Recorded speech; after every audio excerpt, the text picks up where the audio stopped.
Hello and welcome back to another video on this channel where I will be discussing a bit of Dostoyevsky. So instead of giving a summary of Dostoyevsky's book The Idiot, what I want to do today, as seen in the title, is to discuss an aspect of Dostoyevsky's work, and that is the idea of human depravity or moral struggle in this work. So when I started off the day, I thought, well, maybe I should make a video about human depravity because it seems like a way stronger word or way stronger sense of an attack on the fallen nature of humans. But then I noticed that it would be a bit too gloomy for a Sunday afternoon, so I decided to call it moral struggle instead. But essentially, what I'll be picking off in this video is to discuss the nature of how humans have a moral struggle and a moral choice to make in between goodness and evil. Or not necessarily evil in this sense, but raw, uncontrolled, and unrestrained emotion. And that is the more primal nature of humankind. So we have a choice between these two, and that's essentially the idea of moral struggle. So before I get into the depths about how Dostoyevsky presents it, why I think that this is a very important thing for us to discuss, and how it impacts our Christian life, I would first like to raise the question of the day.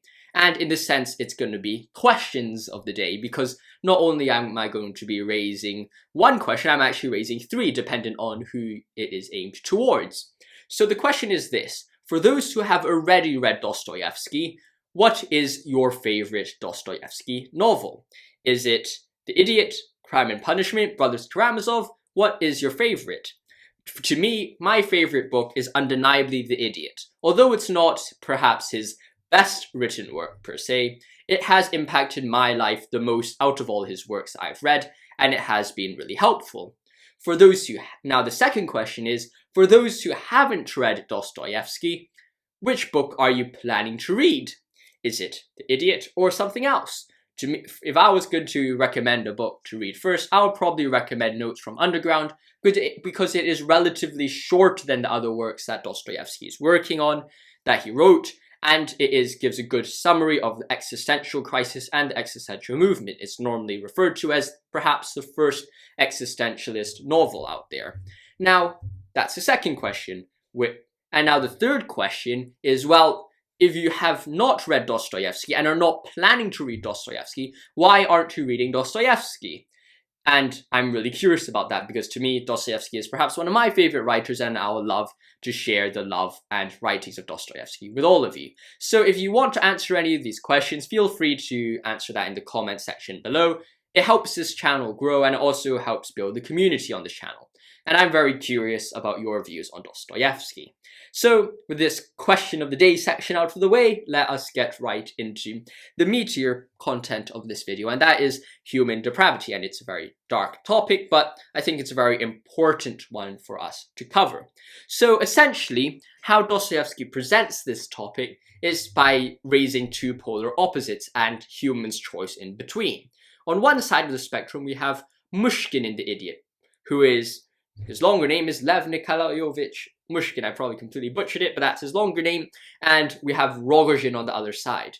And for those who have some understanding of The Idiot and the context surrounding it, Myshkin is the ideal character, or the ideal person that Dostoyevsky is trying to forge, while as Rogozhin is seen as the opposite. While not exactly pure evil, I don't think he is a purely evil character, as some people like to read him as. I think he's a representation of pure, unconstrained, and uncontrolled emotion and raw emotion. So we have these two characters facing and opposed to each other in this book. And in the middle we have Nastasia, who I think plays the role of humans, who chooses between Myshkin and Rogozhin. So I wouldn't want to discuss Rogozhin too much here, but I'd like to discuss Myshkin a lot, because I think the character Myshkin represents a lot of the virtues of Christianity, and also represents a lot of the aspects of how God and Jesus Christ interacted with humans. So out of the entire book, you might be wondering why the protagonist of the book is named the Idiot. Like, you would think that it would be a smart guy, a really wealthy person who's a protagonist of the book, but actually the protagonist of this book is a guy who suffers from epileptic fits and is separated from the rest of the characters, not because he isn't human, but because he is morally superior, and not that he acts morally superior, but his morals, his virtues are so strong and overwhelming that they crush or overcome any other human beings around him. And I think that is quite similar to how God interacted with humans. It's via this weirdness, this strange and detachment from the rest of the group that leads Jesus Christ to be a very independent and a very special person compared to all of us. Because how we see that is we have Jesus as God living in man, a morally perfect human being, and who is both man and fully divine. And we have that aspect of Jesus Christ conflicted or contrasted with the rest of humans. Although we're all humans, Jesus' morals are perfect, whereas we are deeply fallen. And that leads us to the second point. While we're deeply fallen, and we often see Jesus as weird and outcast him from society, because we're like, we don't want to be like that because society will not accept us because we're so different, so special. And as a result, we sometimes like to distance ourselves because of that specialness from God. But I don't think it's this specialness or weirdity that causes our main reason from separating from Myshkin or separating from Jesus. I think it's something way deeper and way more profound. And to understand this, let us turn to the idiot once more and really discuss or see the journey that Nastasia, humans, have between Myshkin and Rogozhin, Christ and human raw emotions and desires, which is normally seen as quite evil, although evil is definitely not the best word to put it, because raw emotions are definitely a gift, and when controlled and shaped in the correct way, can be a great blessing. So we have to be very clear not to call these raw emotions evil. So essentially what we have in this story is that we have Myshkin on one hand, Nastasia, who suffered past disgrace, and Rogozhin, who is jealous of Myshkin for his relationship with Nastasia, and he is also lusting and chasing after Nastasia. So throughout the entire book, we basically see Myshkin offering redemption to Nastasia to offer to marry her and to start a family and forget and forgive her of all the past disgraces. Whereas Rogozhin, while doesn't really care too much about disgrace, just pursues Nastasia almost as a hobby, but a mad hobby where he wants to pursue her, and fundamentally or ultimately through his rough and rash raw emotion desires kills her. And essentially there's this sense of omniscience that Nastasia is given, and it's something rarely seen in most plots where you have one of the characters having some sense of divine foreknowledge of some sense. And while it's not a direct divine foreknowledge in the books, it's quite clear she's not omniscient in the strictest sense. She does have this sense of, I know that if I go with Jesus or if I go with Myshkin, I would be saved and I'll be forgiven and I'll be able to live long and prosper with Jesus, not in the physical sense, but of course in the spiritual sense as well.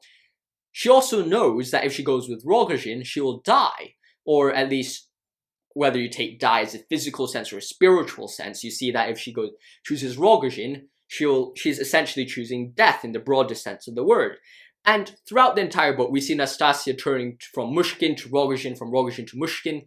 And what we see here is the fundamental struggle, the moral struggle that I think is at the heart of all human beings. Because when we read books, I like to see the characters in the books as representations of the psyche or the philosophy of the writers. We have Dostoyevsky in The Brothers Karamazovs expressing his guilt in that book, or we have in The Idiot. I think it's representing his internal struggle with religion and these themes. So I think in The Idiot we see him struggling, well, do I choose God or do I choose the devil? And you might say, well, or do I choose death?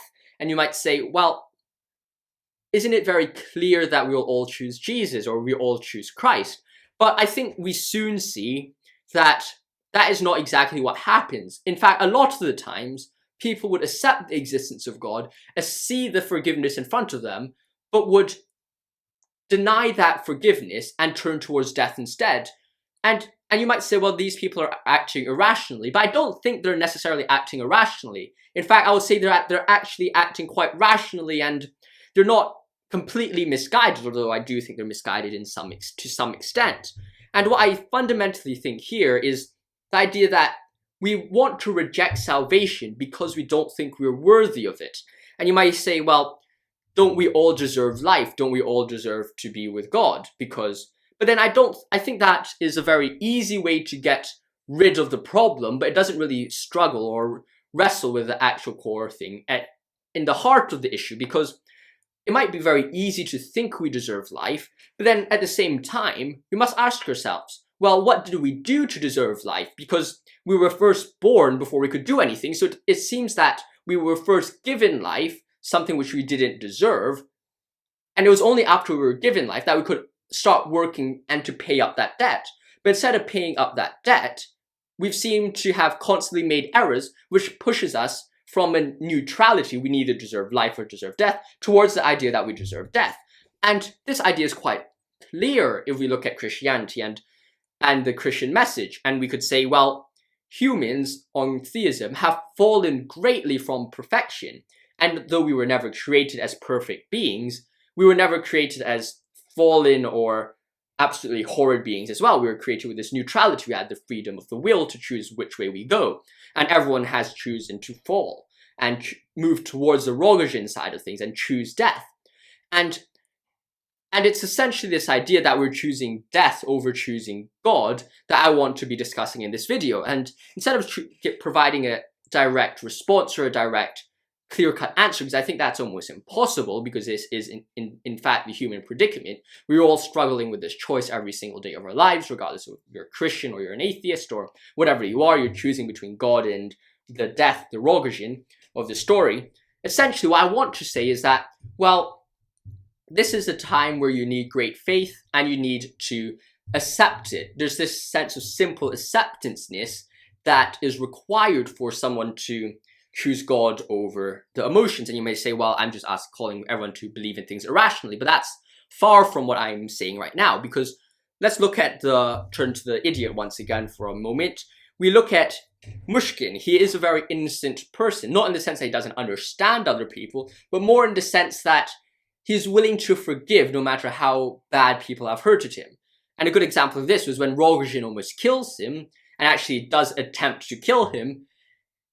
Myshkin actually accepts and forgives Rogozhin, not necessarily accepting his action of almost killing him, but instead he forgives Rogozhin. And it's that sense of, regardless of what you do, I'm going to forgive you, this sense of purity, that's a sense of forgiveness that God has extended to our fallen nature. And in response, we have to have that similar sense of purity and somewhat forgiveness of ourselves, which let us move back towards Jesus Christ as well and accept that forgiveness, even though we know we don't deserve it. And it's after that we accept it that we soon realize that it's never been about what we deserved or not. Because it's very easy, just as it's easy to say we deserve life, it's also very easy to say we don't deserve death. But that's clearly not the case, because, well, what have you done to deserve death? Maybe not a lot. You might think not a lot. But then if you compare it to whether you deserve life or not, you don't seem that, I've demonstrated before that it doesn't seem that we've done anything to deserve life. In fact, if anything, we do seem to deserve death. So it seems that we have to accept the fact that we do deserve death, but with that innocence, that purity of Myshkin, we need to accept that, reflect that in our lives, and reflect it back towards Myshkin, reflect it back towards Christ, and say, well, I accept that forgiveness no matter how fallen I am, and while accepting it, work towards being closer to God. And I think that's essentially the heart of the Christian message. Because in the past, I've always thought about, okay, I need to do a lot of works to draw closer to God, or I need to do certain things to become closer to God. But that's clearly impossible, because we're all fallen human beings. And a lot of people get really annoyed when I say this. They're saying, oh, how could you have moral high ground and moral superiority? But I'm not claiming any moral superiority. In fact, I've always claimed that we're all depraved human beings, me included. I'm worse than most atheists. I'll happily admit that in a lot of senses, but because I know what's good and evil, and I still choose to do evil sometimes. I choose a Rogozhin over the Myshkin in a lot of circumstances in my life. So there's no way or no perspective that I'm claiming moral superiority. I'll happily admit I'm just as bad as most people. And in fact, I'm sometimes worse than them. So I'm not claiming any moral superiority here, but however, what I'm trying to say is that when we accept with purity and with innocence the love of God, and let that reflect in our lives, we are able to choose life over death. We're able to overcome the sense of I deserve death in our lives. And it's that sense of self-forgiveness that Nastasia misses in the entire story, and that's essentially what leads her in the end of the book to decide to go with Rogozhin and ultimately to her death.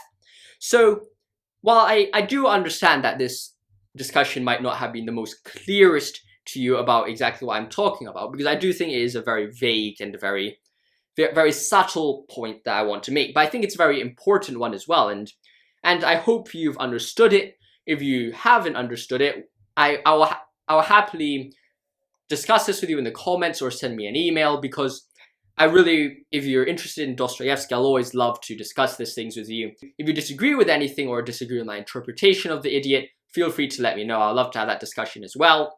So, with this kind of human struggle out of the way, I would like to end this video with a quick sneak peek into what I'll do in the next series.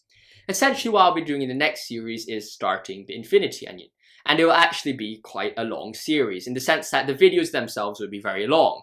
While the actual amount of videos I'm making might not be too long, I would definitely have to make more in-depth videos than I normally do on this channel, because it is indeed a very deep topic and I want to get through every single detail, or at least sufficient detail so that you can understand what I'm talking about and have a cogent and a sufficient understanding of the actual Infinity. So if you're looking forward to that, or enjoy the video that you've watched today and want more Dostoyevsky analysis and discussions, feel free to let me know.